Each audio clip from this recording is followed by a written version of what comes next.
Bom, vamos começar falando do maior amor do mundo, que são os filhos. Você tem 4, e eu quero saber se você planejou esse monte de filho, ou se eles foram acontecendo. Foi acontecendo, assim, antes da Maria, eu perdi uma gravidez, bem no início, assim, mas me abalou muito. Teve um aborto espontâneo. Tive um aborto espontâneo, me abalou demais, assim, foi uma semana depois, mas assim, foi tipo, sabe, eu fiz toda aquela coisa, comemorei, ganhei sapatinho, e não sei o quê, foi uma facada, assim, uma coisa horrível. E aí 2 meses depois engravidei da Maria, tudo bem e tal. Aí eu tentei entre a Maria e a Filipa, são 6 anos. Nesse meio tempo eu também perdi uma vez. E essa era uma gravidez um pouco mais adiantada. Tinha, sei lá, 1 mês e tanto, assim e tal. E também foi muito duro. Aí engravidei da Filipa, outra menina. E aí, pô, que lindo e tal. Mas o Zé queria muito um menino. Ele falou, poxa, queria tanto um menino e tal. Vamos deixar rolar. Falei, beleza, vamos deixar rolar. Aí veio o menino. E aí a gente ia ter esses 3 filhos, eu ia ligar as trompas, tá? Mas antes de ligar as trompas veio o Pedro, outro menino. Que delícia. Que foi uma surpresa maravilhosa, porque ficaram 2 duplas, né? Eles têm que diferença? 1 ano e 3. Ah, é pouquinho. Em algum momento eu achei que eles eram gêmeos. Pois é, foram meio criados como gêmeos, mas eu achei assim um presente da vida que tenha vindo outro menino. Porque aí, né, viraram uma dupla, assim. E as meninas também, cada uma... Você vem de família, você tem vários irmãos? Eu tenho 2 irmãos, por parte de mãe e pai, e uns por parte só de pai. Eu queria ter tido mais filho, mas agora já vou ficar só com a minha. Eu amei ser mãe de muitos. Engraçado. Engraçado que eu acho que tem algum lugar que você tem uma intuição que as coisas vão acontecer com você. Todo mundo que falava assim, eu tenho 4 filhos, eu falava... Eu achava quase sabe, como vive, onde mora. Sim. Eu falava, gente, que coisa, 4 filhos e tal. Mas tinha uma curiosidade, um espanto. Você ficou preocupada de não conseguir seguir com carreira, fazer suas coisas? Sabe que não. Sabe por quê? Deu pra fazer tudo. É uma ginástica, uma negociação, né? Porque... eu faço questão de ser mamãe presente. Isso, para mim, não é inegociável. Então, eu sempre tive que fazer aquele papel chato de negociar com a produtora, ou produtora em questão, né? Sei lá, fui fazer a Cheyenne, engravidei 2 vezes seguidas, tinha contrato, e veio a Cheyenne, que era irrecusável. Então, assim, era uma coisa que realmente, por todos os motivos, valia a pena fazer. Mas eu tinha 2 bebês. Né? Tinha um bebê de meses e outro bebê de 1 ano e pouco. E ainda mais 2 filhas. A Cheyenne foi no meio dos 2 bebês. Foi no olho do furacão, assim. Foi um negócio... Só que, não só... aquilo que eu falei, eu estava precisando trabalhar por esse motivo. Depois da licença maternidade, eu ia ter que trabalhar porque eu tinha engravidado 2 vezes, contratada. E a Cheyenne era um personagem excepcional. E eu fui trabalhar, mas assim, virava noite, porque eu estava... amamentando. Era café e ginseng, era um negócio assim... Pra ficar e saía de manhã, acordava cedíssimo, saía, aí passeava de carrinho. Nossa, aquele que carrinho idade duplo. Você tinha nessa época? Tinha 40. Menina. Carrinho duplo, assim, os 2 e tal. Aí depois sempre levava em alguma atividade. Você ficou exausta quando acabou? Exausta. Era um personagem que eu tinha que cantar e ensaiar, né, os shows, e dançar, e as coreografias, e gravar em estúdio. E você amamentava ainda nessa época? Os meninos, eles têm uma intolerância a leite. Então, eu amamentei até certo ponto. Aí, quando eu descobri isso... Mas eu amamentava, mesmo que eu desse um leite que não fosse meu... Eu tô chocada que você tinha 2 bebês no meio da Cheyenne. Eu tô aqui assim, como que ela fez? Tinha. Pois nem eu sei. Nem eu sei. Mas é o tal negócio. Você também chega uma hora que era o único momento que eu tinha pra mim. Mesmo sendo outra. Entendi. Entendeu? Você descansava trabalhando. Porque chega uma hora que também era muito divertido...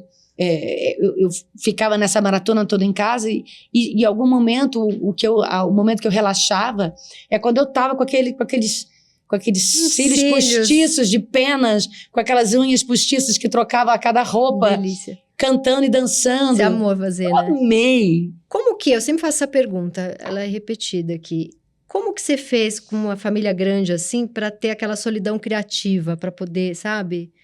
trabalhar seus personagens. Você tinha momentos assim de agora eu vou ficar sozinha, vou lá pra serra e vou passar esse fim de semana só lendo? Não, assim, de me afastar sozinha, muito raro. Muito raro. Aconteceu talvez uma vez, no máximo 2. Mas, assim, eu acho que é uma questão de você negociar. Durante a pandemia que eu estava escrevendo a peça, por exemplo, estava todo mundo em casa. Então eu sabia, assim, que eu tinha que dar muita atenção para ter um momento meu de recolhimento. E esse momento era depois que todo mundo dormia? Não, o momento da faculdade era quando todo mundo dormia, porque tinha fuso horário, então lá era bem mais tarde. Porque então... às vezes eu me pego assim, opa, dormi um pouco mais cedo, 9 da noite, vou dar aquela trabalhada até 1 da manhã. E aí eu nunca descanso. Não, a faculdade eu fazia 11 horas da noite, porque era 7 horas do Brasil, 11 horas de lá. Nossa. Terminava 2 da manhã. Aí às 6 já tinha que acordar para levar para a escola e tal. Mas tudo bem. Depois que eles iam para a escola, eu dava uma descansadinha. Não estou aqui vitimizando nada, não. Mas eu acho que a gente também, a nossa loucura é um pouco essa também. De gostar, de dar conta de tudo. É isso aí. Se tiver, tem um prazer nisso. Tem um prazer nisso. De você achar que você tá super mulher, dando conta de tudo. É uma maluquice do caramba. Sim. Você fica exausta. E frustrada, porque... Pra aguentar, você malhava? O que você fazia pra aguentar? Eu fazia uma ginástica online, que eu descobri, uma amiga minha, que era malhação online. Então, eu tava adorando, porque aí não precisava sair, uma preguiça de sair. Isso na época da pandemia. Mas aí, o que acontece? Aí, se você vai lá, você leva, busca na escola, vai lanchar, chega em casa, faz aquela comidinha, não sei o quê, faz o dever, vai... Dá uma atenção 1 hora, você fala assim, agora eu vou precisar de 1 hora ali, porque eu queria que ninguém me incomodasse. Agora eu queria que ninguém fosse lá, porque agora eu vou estudar, tá bom? Vou escrever. E eles pequenininhos respeitavam? Respeitavam, nem sempre. A gente é sempre interrompida, né, Tati? A própria Virgínia fala isso. A gente é interrompida. Mãe, cadê não sei o quê? O tempo inteiro, tô com fome. Sim. Mas... eu negociava isso, assim. Negociava uma maratona da Marvel, entendeu? Bota todo mundo quietinho ali pra Harry ver. Potter, daqui a pouco a gente vai ver Harry Potter e o Cálice de Fogo. E aí você ia ler um negócio. Que a gente vê Harry Potter em looping, assim, né?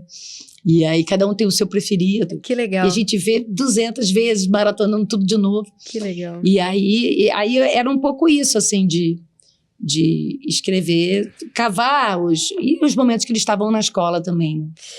E você teve mãe de 2 mulheres e de 2 meninos. Não, mas antes eu queria falar da Maria.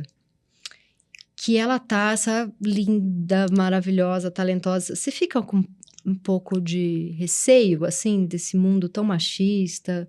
Você teve uma criação, assim, de se preocupar muito dos meninos aprenderem a tratar a mulher e das mulheres se protegerem, assim? Eu tenho tido essa preocupação de falar mais para eles, assim. Às vezes tem umas postagens, assim, porque é uma loucura essa coisa de... assédio, mundo machista. E de acesso à internet, né? Assim, eu nunca fui de ficar limitando, né? Assim, a coisa de conteúdo, YouTube Kids. Durante um tempo até tentei, mas depois eu falei, cara, eles vão burlar, eu queria... ter uma relação honesta com eles, não queria que eles me enganassem. Que estão vendo o YouTube normal dos amigos e estão me enganando que vem YouTube Kids. Então, eu quis estabelecer de que a gente tinha uma relação de confiança. Então, não limitei. Então, às vezes, eu vejo tudo, né? Assim, agora, depois... aprendi que algumas pessoas vêm até direct, assim, eu falei, jura? Porque eu respeitava isso, assim. Eles estão com que idade? 11 e 12. E a Felipa, 16. E, então, assim, eu fico de olho ali para saber se eles estão sendo machistas, estão postando alguma coisa errada. Às vezes, postam coisas que não são legais, aí eu vou lá, chamo, mando apagar, e não sei o quê, explico, não sei o quê, entendeu? Não vejo que entra numa coisa que não é legal. Então, é um trabalho muito mais. Nossa, eu fico exausta de fazer isso com uma, imagino 4.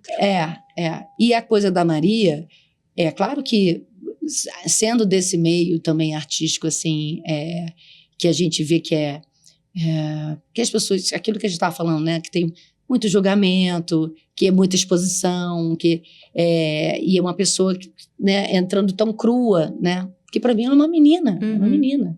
E de fato, assim, mas crua, né? Entrando assim, fico com receio, obviamente, do que ela vai passar, de de coisas que ela vai dizer que não vão ser bem interpretadas, ou, sei lá, de sofrimentos também, de se preocupar muito com críticas, ou, sei lá, ter uma expectativa de algum sucesso. E você sabe que é aquela maratona, que você tem que ir devagar e sempre, né? Momentos melhores, outros piores, você tem que ir. E você tem que ter um certo equilíbrio para superar os momentos que não são tão bons e tal. Isso tudo me preocupa, mas eu tô tão feliz e que você ela... tá tão próxima deles também, que acho que é uma preocupação que você vai estar tão do lado, você tem mas filho, né? A gente sempre se preocupa, a gente quer sofrer por eles, mas ela né? tá bem feliz. Ela tá bem feliz, mas o que eu fico mais feliz disso tudo, apesar de todas essas preocupações, o que eu fico mais feliz é que ela tá conseguindo fazer o que ela sonhou. Porque ela sempre sonhou com isso. Uhum. Ela sempre cantou, sempre tocou violão. Sempre quis. Sempre quis. Sempre, novinha ela já sempre, falava. Desde criança. Então, é muito bonito você ver assim, uma pessoa, de fato, seguir o que sempre sonhou, desejou, sabe? Uhum. Você falando muito de... Bom, você trabalha desde muito nova, tem 4 filhos, tem essa preocupação, dessa formação mais intelectual, de ler e tal. Mas o que você faz por você que sai disso? Que não é maternidade, que não é trabalhar e que não é se aprofundar intelectualmente, ter esse estofo que você falou? Olha, tem que cavar essas coisas, sabe? Tem que cavar. A gente esquece desse prazer que é um outro. Eu tenho descoberto o prazer da praia, do esporte na praia. Eu acho que isso é curativo, assim, de muita coisa, sabe? Assim, principalmente dessa sensação de que você não tem uma coisa só sua, né? Você é muito cerebral, você é muito mental. Você tem uma certa dificuldade eu acho que eu sou... É Libra, né? Uhum. Eu sou muito as duas coisas, assim. Assim como eu posso ser muito reservada e te contar minha vida aqui no camarim, assim. Sabe? Sim. Eu acho... me lembrei a palavra que eu preferia ser chamada, que não era discreta, era reservada. Reservada. Boa. E que é mais... Sim, que a pessoa é mais interessante. É mais interessante do que discreta, mais usaria né? Discreta. Não, mas discreta não é você que usa uma beça. Mas discreta, assim, quando usam reservada, eu falo, gosto mais. Melhorou. Mas, então, eu tenho gostado, assim, já de uns anos pra cá, de fazer, assim, não é assim, eu não continuo, tá? Mas eu tenho fases que eu faço e que eu adoro. Nadar no mar, stand-up, agora comecei o beach tênis. E eu sinto que isso tem sido uma coisa muito terapêutica, sabe? Uhum. Assim, de falar assim... Isso é agora? Não, você sempre... Não, assim, a coisa de nadar no mar veio bem antes da pandemia, junto com o stand-up, que eu ia pra Copacabana, e depois passei a nadar no Leblon e tal, e agora o beach tênis. Aí quando eu quero... Eu não voltei pra academia depois do Covid. Você faz tudo outdoor. Outdoor.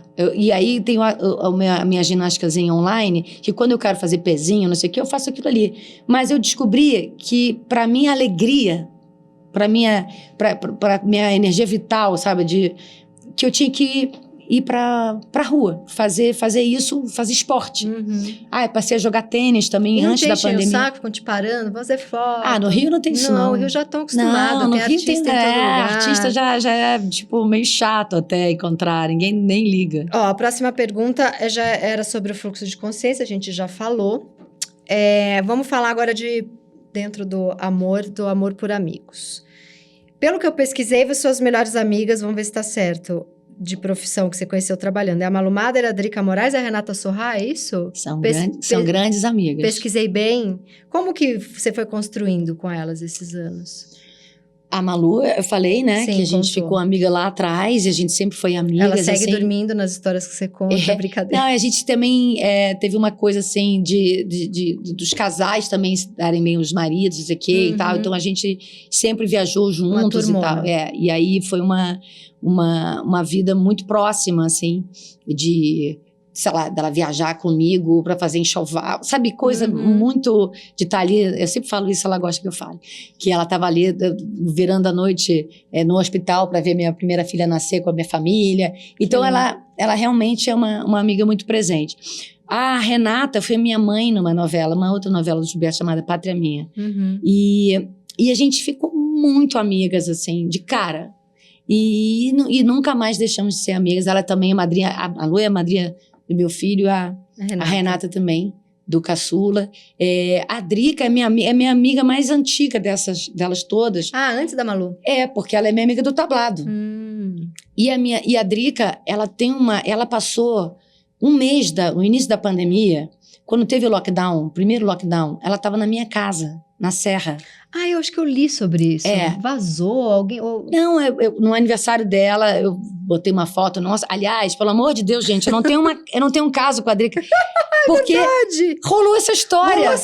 Que eu tinha um caso com ela, porque eu postei a gente deitadinha, assim, numa pedra no Rio. Eu lembro. É esse tipo de coisa que dá preguiça. Gente, pelo amor de Deus. E aí virou verdade, assim, pra alguém... de que eu tinha alguma coisa com a Drica, gente, pelo amor de Deus. Maravilhoso. Outro dia uma pessoa chegou pra mim e falou assim, eu tive que te defender no Face. Que não seria um problema ter um caso com a Drica, não, simplesmente ela sabia que era mentira, uma menina que trabalha lá em casa, ela sabia que era mentira. E a Drica é minha amiga lá de trás, e que a gente sempre teve uma conexão muito grande, mas a gente não tem essa coisa da amiga de todo dia. E aí, por acaso, a gente combinou, que eu sempre falava, pô, Drica, você tem que ir lá pra Serra comigo, pra gente ficar mais tempo, porque a gente não tem tempo de encontrar ninguém, a gente encontra quem a gente tá trabalhando, ou com quem tem filho da mesma idade, que aí, né? Então, a Drica era uma pessoa que eu queria ter mais perto, assim. E nesse fim de semana do lockdown, ela tava lá, na minha casa, com o filho dela, o Matheus. E aí ela falou, bom, então não vou embora, né? Eu falei, não. Vamos ficar aqui. E aí a gente ficou um mês. Que delícia. E foi uma delícia, porque a gente passou a vida limpa. E lá começou o caso. Foi lá que começou o nosso caso. O surubão de Noronha, na verdade, é o surubão da Serra. Do surubão da Serra. Vamos. Mas foi lindo, porque a gente passou a vida limpa, assim, de caminhadas e banhos de cachoeira, contando a vida que a gente, sei lá, não teve tempo pra botar em dia, sabe? Mas eu tenho muitas outras amigas também que eu gosto muito. Quem? Só pra gente não deixar, só pra não rolar mágoa. Então, eu tenho a Naná, que é uma grande amiga minha. A Malu Vale, que é a co-diretora da peça, também é uma grande amiga. A Andréa Beltrão, que eu encontro pouco. A Andréa Beltrão, ela nada também, né? Nada. Todo dia, não é essa história? Ela nada lá no Posto 6 também. Eu encontro pouco, mas quando eu encontro uma conexão imediata, absoluta, não importa quanto tempo eu deixo de ver. Tem a Mônica Torres, que é uma amiga que estava em Portugal. Como é linda. Linda. E me acompanha, assim, desde a época que eu era filha do Wilker em Anos Rebeldes, e era casada com o Wilker. A gente não se desgrudou mais. Ela foi casada com o Contardo também, né? Também. Eu acho ela muito elegante, ela é muito linda, interessante. Vamos para a última pergunta. Apesar de ser 9 perguntas e meia de amor, todas as outras eu fui fazendo ao longo do programa. Então, a última, você vai ter que se entregar um pouquinho aí. E pronto. É agora. Que é assim, a minha pergunta ao longo da sua vida amorosa, você foi mais o tipo de pessoa pra trinca, carente, intensa, você é tudo pra mim, ou mais pro tipo de pessoa da trinca equilibradora, me basto, se não for super legal, não faço questão? Ou mudou com o tempo? E eu acho que eu podia oscilar entre as duas coisas. Teve a fase? Não, eu acho que dependendo do dia, da fase, assim, você tá mais entregue, mais carente, mais amorosa. Carente eu não gosto muito, não gosto de dar essa coisa de você pegar... não, mas assim, de estar mais aberta, né? De estar mais generosa, digamos assim, no seu amor, mais precisando de um colinho. De um colo, de uma coisa... Você já foi ciumenta? Já, claro. Sim. Eu não consigo imaginar você desequilibrada, tipo, puta da vida. Claro que apaixonada, sim. Me claro rasgando. Que sim. Não, acho você toda... Equilibrada? Ah, não, mas a gente vai ter que, nem que seja pra ter uma volta, só uma briga caliente. Uma briga caliente é bom. Não, uma briga caliente eu sou viciada eu sou viciadinha, isso é um problema. Não, meu namorado fala, não começa a brigar pra transar. A gente pode transar sem brigar. Uma briga caliente tem seu lugar. Tem seu lugar. E acho que não dá pra você ser equilibrado o tempo todo, né? É Não. chato demais. Não, eu te acho bem legal, tá? Então, a pergunta do discreto e do equilibrado não é chato, pra... mas não. assim, eu acho que tem um lado meu que gosta de se entregar e que quer, obviamente, que isso seja uma via de duas mãos, assim, né? Óbvio. E tem um outro lado também que eu acho que eu tenho a minha independência, Uhum. sabe? Que eu prezo por ela. Você teve Não. longos namoros? Longos namoros. Poucos homens na vida. Pouquíssimos. O Zé, Longos. 25, 26. 26. É. Fábio, 2, tamo bem. Namorei o Guilherme 5 anos também. Qual Guilherme? E o Fontes. Ah, gatíssimo também. E o Alexandre, esse da adolescência, foram os principais. Assim. E aí você foi de Aí tive, assim, ali, entre um e outro, assim, um namoro mais rápido, no início, mas depois não. Assim, realmente tive pouquíssimas pessoas na minha vida, assim. E eu gosto, assim, porque eu acho que na verdade, em alguns momentos eu sentia falta de estar sozinha, de saber como seria estar sozinha. Mas eu não conseguia muito, assim, porque eu realmente passava de uma relação para outra. E eu sempre gostei, sempre me senti mais equilibrada a dois. Engraçado. Uhum. Dizem que isso também... Eu não entendo nada de signo, tá? Mas dizem que isso é uma coisa de Libra. Tem a ver com Libra. Que até mesmo quando eu queria ficar sozinha, eu ficava mais em paz sozinha se eu estivesse acompanhada, mesmo que sozinha. Uhum. Você sabe que a pessoa está ali, lendo o seu livro, aí você consegue ter... Porque me lembro muito, assim, na adolescência, que era um tormento ficar sozinha. Você tinha uma necessidade de estar namorando? Eu tinha uma necessidade de estar... Não, de estar acompanhada. Ou com a sua mãe, ou com uma amiga. De estar com turma, tinha turma. Então, eu tinha um vício em gente, sabe? Por isso, 4 filhos, eu não conseguia ficar sozinha. Não conseguia ficar sozinha. Aí, quando eu comecei a namorar, assim, isso também se tornou um padrão, né? Você nunca ficou, tipo, 2 anos solteira, na vida inteira? Nunca. Olha. E aí, foi uma coisa muito interessante agora com a Virgínia, porque eu tive que experimentar a solidão da escrita, depois a solidão da sala de ensaio, porque... O Amir, Foi o primeiro monólogo? Foi, o primeiro monólogo. E aí a solidão da sala de ensaio, porque algumas vezes eu ensaiava sozinha, porque o Amir ensaiava 3 vezes por semana, e as outras 2 vezes eu ia sozinha. Depois entrou a Malu no meio do processo, e aí sempre tinha alguém, uma Márcia Rubim, que era preparadora corporal e tal. Mas agora eu vivo isso, vivenciei essa solidão de ir pro teatro, de ficar num camarim sozinha pra São Paulo. De vir sozinha para São Paulo, de ficar sozinha no hotel, de ficar sozinha ouvindo o público atrás da cortina, de estar nervosa e não ter ninguém. É a primeira vez? Primeira vez, não ter ninguém. Assim, e você tá achando o quê? Tô achando maravilhoso. Que delícia. Eu tinha muito medo. Muito medo. Medo do quê? De te dar uma tristeza? Medo de esquecer texto e de não ter ninguém para me salvar. Medo de achar chato. De ficar triste. De estar sozinha no camarim. Porque eu gosto de gente. Eu gosto de alegria. Eu gosto de rir com outra em cena. De trocar. De trocar. E aí, como é que foi? O que você achou?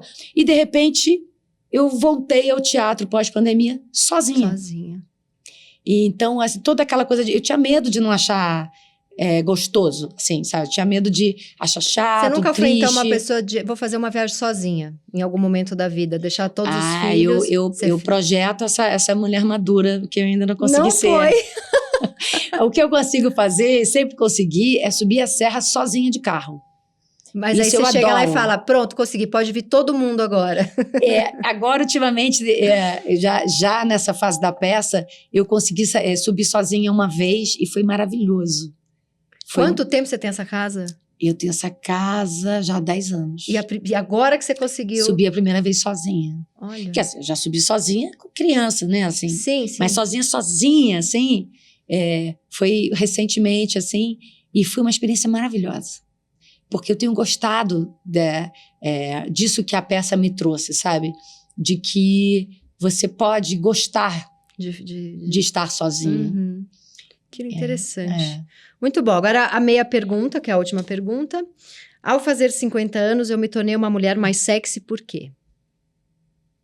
Porque eu já tô partindo do princípio que você se tornou, pronto. Que é óbvio. Mais sexy, porque é mais desencanada, mais livre. Boa. Qual?